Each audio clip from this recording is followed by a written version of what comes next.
ఏంటో ఈ సంవత్సరం చాలా ఇన్విటేషన్స్ వచ్చాయండి. పెళ్ళిళ్ళు, ఫంక్షన్స్, గుమ్మ ముహూర్తాలు అంటూ.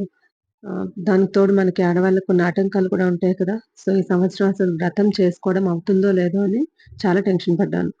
కానీ అమ్మ దయ వల్ల చేసుకోగలిగాను. ఇలా సింపుల్‌గా డెకరేషన్ చేసుకున్నాను. కానీ కరెక్ట్‌గా వ్రతానికి ముందు పిల్లలు అటు ఇటు పరుగులు తీస్తూ కాస్త దాన్ని డిస్టర్బ్ చేశారు.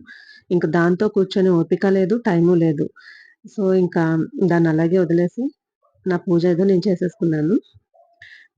వ్రతానికి సింపుల్‌గానే చేసుకున్నానండి.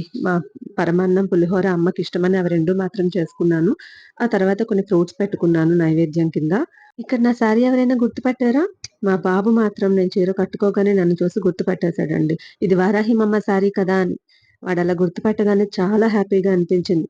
ఈ జనరేషన్‌లో పిల్లలు చాలా ఫాస్ట్‌గా అన్నీ నేర్చుకుంటున్నారు. కాకపోతే ప్రతీదీ ఫోన్స్‌లోనే నేర్చుకుంటున్నారు. ఏం చేస్తాం?